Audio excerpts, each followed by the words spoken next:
2 കമ്പ് വെട്ടിയെടുത്ത് കെട്ടി ഒരു കുരിശുണ്ടാക്കി അവിടെ നാട്ടി. ആൾക്കാരെ കൂടി ഓടി വന്നു. എന്താ സംഭവിക്കാൻ പോണേ? അപ്പോൾ അച്ഛൻ ചെറുതായിട്ടൊരു കാറ്റഗിസിസ് കൊടുത്തുകൊണ്ട് നമുക്ക് ബലിയർപ്പിക്കാം. മിഷൻ ആരംഭിച്ചോ.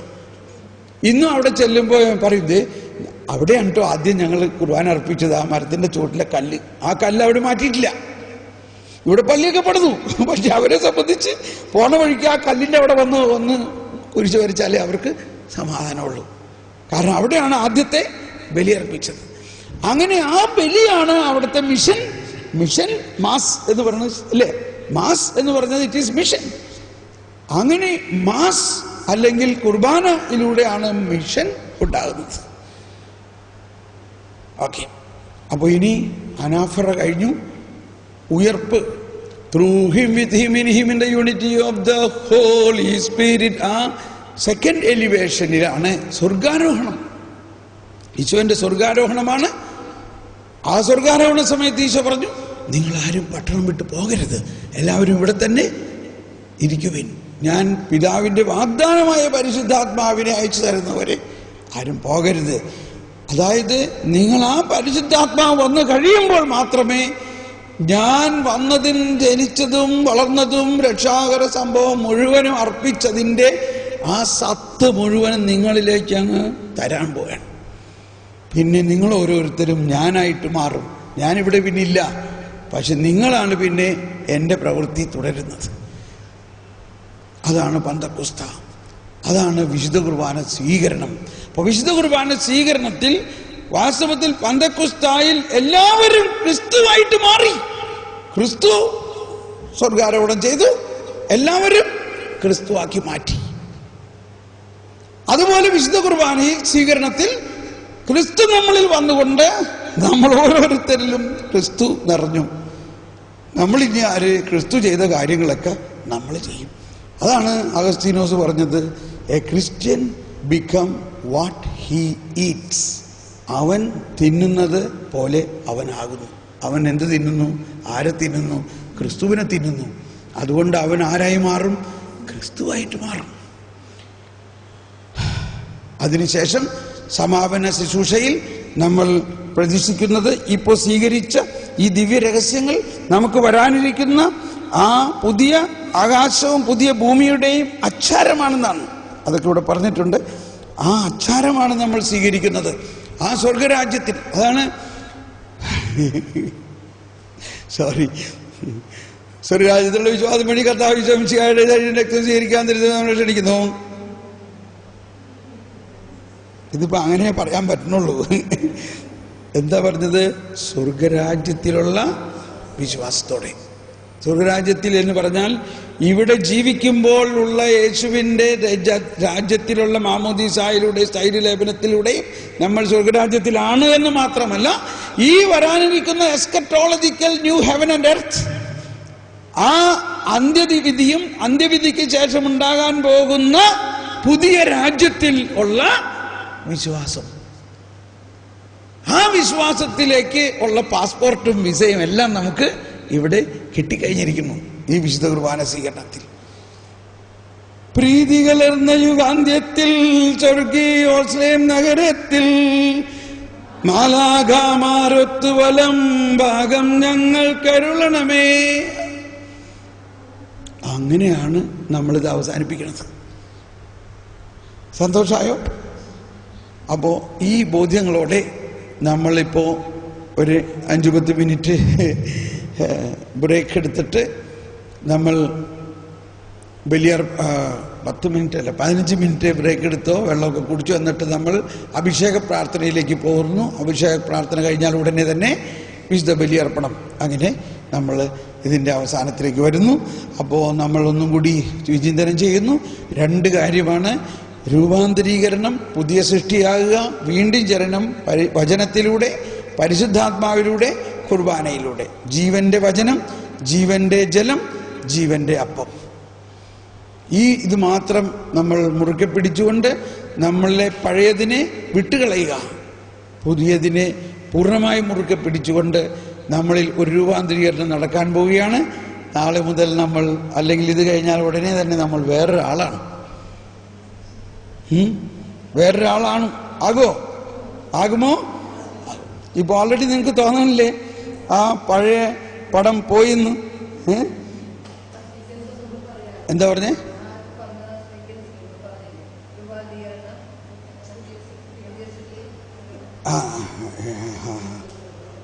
ഏത്? വിശുദ്ധീകരണം, രൂപാന്തരീകരണം. ഞാൻ നേരത്തെ പറഞ്ഞ 4 കാര്യങ്ങളാണ്: വിശുദ്ധീകരണം, രൂപാന്തരീകരണം, നീതീകരണം, മഹത്വീകരണം. ഇതല്ലേ? അപ്പോ നീതീകരണം കഴിഞ്ഞ് മഹത്വീകരണം എന്ന് പറയുന്നത് ആ വരാനിരിക്കുന്ന ഉയർപ്പിന്റെ അനുഭവം നമുക്ക് ഇവിടെ കിട്ടുന്നതാണ് മഹത്വീകരണം, അല്ലേ? മഹത്വീകരണം. നീതീകരണമാണ് ദൈവനീതിയുടെ അനുഭവം. രൂപാന്തരീകരണം ഈ വെള്ളം വീഞ്ഞാകുന്ന അനുഭവം. വിശുദ്ധീകരണം നമ്മുടെ പാപങ്ങളെല്ലാം ക്ഷമിക്കുന്ന അവസ്ഥ.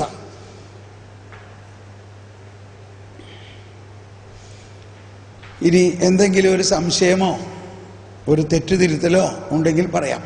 ഇപ്പം ഞാൻ 7 ദിവസം പറഞ്ഞതിൽ എത്ര ലക്ഷം വാക്കുകൾ പറഞ്ഞു. ചിലപ്പോൾ അതിനകത്ത് വാക്കുകൾ തെറ്റിപ്പോയിട്ടുണ്ടെങ്കിൽ, ശരിക്കും മനസ്സിലായിട്ടില്ലെങ്കിൽ, അല്ലെങ്കിൽ അതിൻ്റെ ആ ഉച്ചാരണത്തിൻ്റെ ശൈലി കൊണ്ട് മാറ്റം വരാം. പലർക്ക് അർത്ഥത്തിന് ധ്വനി മാറാം. അണലിപ്പാമ്പിൻ സന്തതികളെ എന്ന് പറഞ്ഞു, അണലിപ്പാമ്പിൻ പൈതങ്ങളെ എന്ന് പറഞ്ഞു, അല്ലേ? അപ്പം എന്ന പോലെ എന്തെങ്കിലും അങ്ങനെ ഉണ്ടെങ്കിൽ, സംശയം ഉണ്ടെങ്കിൽ നിങ്ങൾ തുറന്ന് ചോദിക്കാം. ഒരു സംശയം വെച്ചുകൊണ്ട് പോകരുത്. എന്തെങ്കിലും സംശയമുണ്ടെങ്കിൽ പരസ്യമായിട്ട് ചോദിക്കാം, അല്ലെങ്കിൽ രഹസ്യമായിട്ട് ചോദിക്കാം. പരസ്യമായിട്ട് ചോദിക്കാൻ എന്തെങ്കിലും ഉണ്ടെങ്കിൽ ചോദിക്കാം. ഇതോടുകൂടി നമ്മളിപ്പോൾ ക്ലാസ് അവസാനിക്കുകയാണ്. ശുദ്ധീകരണ ആത്മാക്കള്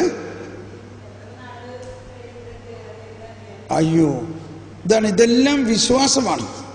വിശ്വാസം എന്നത് അറിയപ്പെടാത്തത് അറിയുക എന്നതിലാണ് വിശ്വാസം.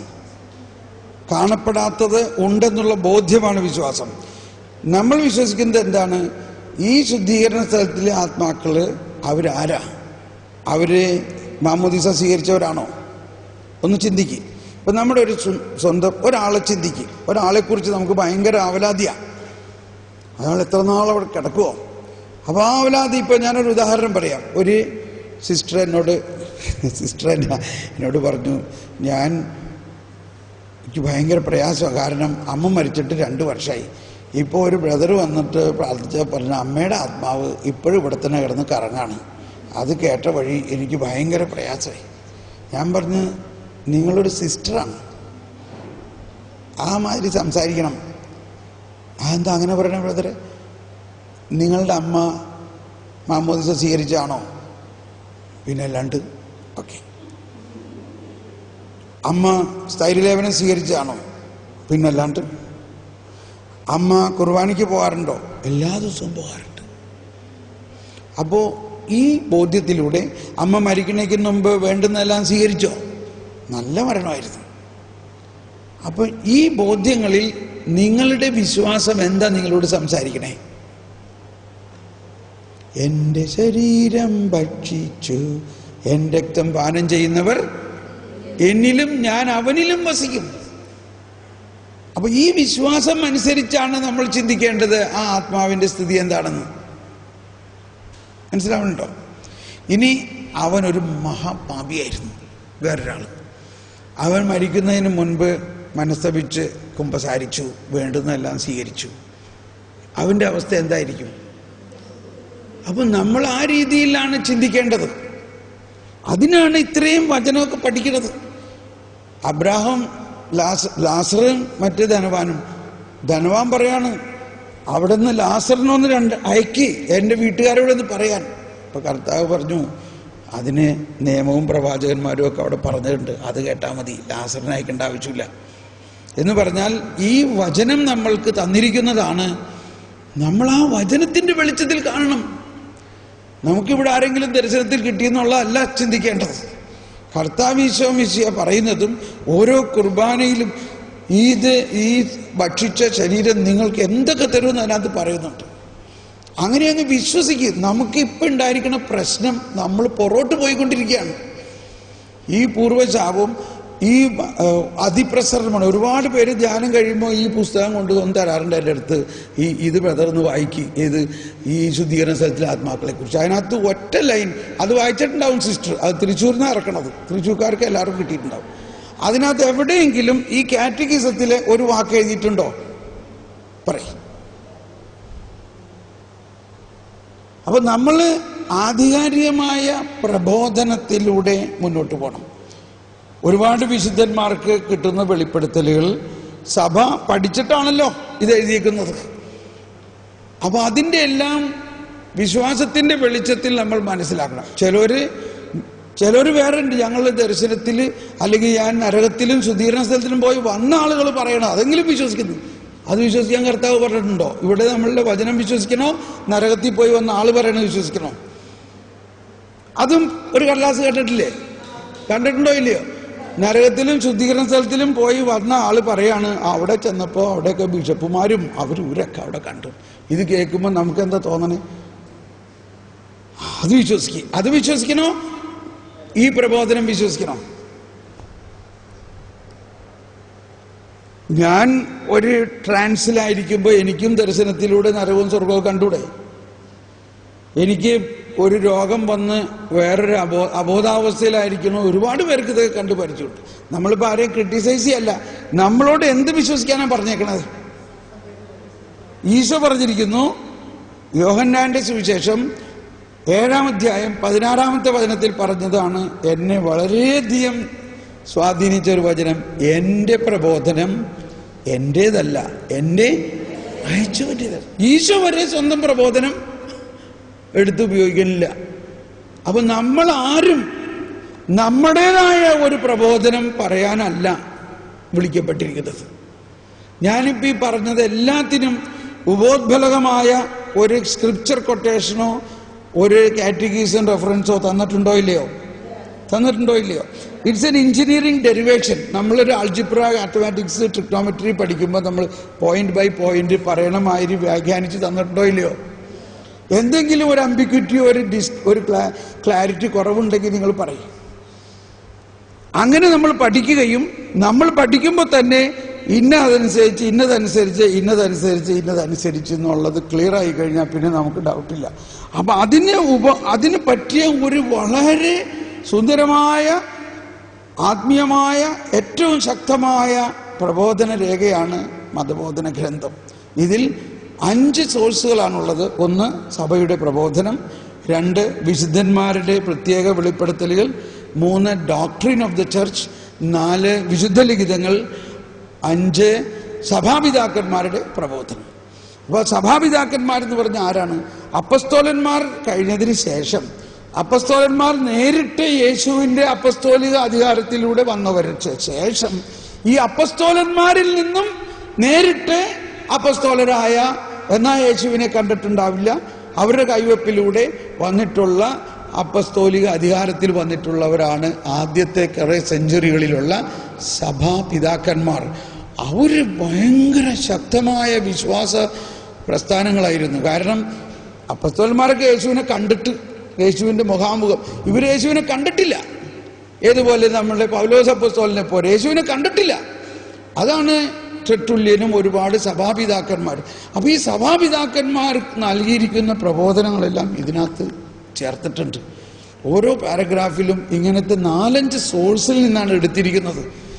അപ്പൊ ഇത് വായിക്കുമ്പോൾ തന്നെ നമ്മളിൽ പരിശുദ്ധാത്മാവിൻ്റെ വലിയ ഒരു കണക്കുകൂട്ടൽ, ഒരു കാൽക്കുലേഷൻസ് നമ്മളിൽ നടന്ന് നമ്മളിൽ ഒരു കൃത്യത തരും. നമുക്ക് പിന്നെ വേറെ ഒന്നിനേക്കും ഒരു അന്വേഷിച്ച് പോകാൻ നമുക്ക് തോന്നില്ല. അതുകൊണ്ടാണ് നമ്മൾ വായിക്കുന്ന പുസ്തകങ്ങളും പഠിക്കുന്ന കാര്യങ്ങളും എന്തെങ്കിലും വായിച്ചാൽ പോരാ, we should take from the authority of the church. Okay, any other doubt? ചോദിച്ചോ? എന്നാൽ നമുക്കിപ്പോൾ നിർത്താം. ഇനി എന്തെങ്കിലും ചോദിക്കണമെന്നുണ്ടെങ്കിൽ നിങ്ങൾക്ക് എന്നോട് പേഴ്സണലായിട്ട് ചോദിക്കാം. ഐ സിൻസിയർലി റിക്വസ്റ്റ്, നിങ്ങൾക്ക് ഒരു സംശയവും ഉണ്ടാതെ നിങ്ങൾ പോകണം. എന്ത് സംശയം ഉണ്ടെങ്കിലും ചോദിക്കാം. ഇന്നല്ലെങ്കിൽ ഇനി ദിവസം ഉണ്ടെങ്കിൽ എൻ്റെ ഇമെയിൽ അഡ്രസ്സ് ആ പേഴ്സണൽ പേരിൻ്റെ താഴെ ഉണ്ട്. നിങ്ങൾക്ക് എനിക്ക് ഇമെയിൽ അയക്കാം. ഫോണിൽ എന്നെ കിട്ടുന്നത് വളരെ ബുദ്ധിമുട്ടാണ്. എങ്കിലും ഈ ജൂൺ മാസം 8-ാം തീയതി വരെ ഞാൻ നാട്ടിലുണ്ട്. ജൂൺ മാസം 8-ാം തീയതി വരെ നാട്ടിലുണ്ട്. വേണമെങ്കിൽ ആവശ്യമുള്ളവർക്ക് എൻ്റെ ഫോൺ നമ്പർ എഴുതിയെടുക്കാം. എന്ത് വേണമെങ്കിലും എന്നോട് ചോദിക്കാം. നിങ്ങൾ ഫോൺ ചെയ്തിട്ട് ഞാൻ എടുത്തില്ലെങ്കിൽ രാത്രി എപ്പോഴെങ്കിലും ഞാൻ തിരിച്ചു വിളിച്ചോളാം. 944-719-6033 944-719-6033. SMS അയക്കായിരിക്കും കുറച്ചും കൂടി നല്ലത് ഇതിൽ. അപ്പോൾ വേറെ മിസ് കോളുകൾ കാണുമ്പോൾ എനിക്ക് മനസ്സിലായത് ആര് വിളിച്ചതാണെന്ന്. കിട്ടിയില്ലേ നമ്പർ? 944-719-6033. ഇപ്പോൾ ഇന്ത്യയിൽ മാത്രമേ ഞാനിത് ഉപയോഗിക്കാറുള്ളൂ. ഫോറിനിൽ പോകുമ്പോൾ അവിടുത്തെ ഫോണുകളായിരിക്കും. അപ്പോൾ നിങ്ങൾ ഇമെയിലിൽ എനിക്ക് മെയിൽ അയക്കി നിങ്ങളുടെ ഫോൺ നമ്പർ ഇടാണെങ്കിൽ ഞാൻ അവിടെ നിന്ന് തിരിച്ചു വിളിച്ചോളാം. Praise the Lord. നമുക്കൊന്ന് സ്തുതിച്ച് പ്രാർത്ഥിച്ചിട്ട് ഈ റെക്കോർഡിംഗ് ഇപ്പോൾ അവിടെ അവസാനിക്കുകയാണ്. ഇനിയൊന്നും ഈ CD യിൽ ഉണ്ടാവില്ല ബാക്കിയുള്ളതൊന്നും. കാരണം ഇതിപ്പോൾ നമ്മൾ ഫൈനലാക്കി ഞാനിവിടെ പടപടിയൊന്നും ചെയ്ത് ഇത് ബേൺ ചെയ്യാൻ പോവുകയാണ്. നമുക്കൊന്ന് സ്തുതിച്ച് പ്രാർത്ഥിക്കാം. അതോടൊപ്പം ഈ വീഡിയോ കാണാൻ പോകുന്നവർക്ക് വേണ്ടി നമുക്ക് പ്രാർത്ഥിക്കാം. അനേകർ ഈ വീഡിയോ കണ്ട് ഇതിലൂടെ അനുഗ്രഹം കിട്ടാൻ പോവുകയാണ്. കർത്താവെ, അവരെ ഞാൻ സമർപ്പിക്കുന്നു. കർത്താവെ സ്തോത്രം, യേശുവേ നന്ദി, യേശുവേ സ്തോത്രം. Hallelujah, hallelujah, hallelujah. യേശുവേ സ്തോത്രം, യേശുവേ മഹത്വം, യേശുവേ ആരാധന. ഓ പരിശുദ്ധാത്മാവേ, ഞങ്ങൾ നന്ദി പറയുന്നു. ഈ ധ്യാനത്തിലൂടെ ഞങ്ങളെ പുതിയ സൃഷ്ടിയാക്കുന്ന പരിശുദ്ധാത്മാവേ, ഞങ്ങൾ നന്ദി പറയുന്നു. യേശുവേ സ്തോത്രം, യേശുവേ മഹത്വം. Hallelujah, hallelujah, hallelujah, hallelujah, hallelujah, hallelujah. Praise the Lord.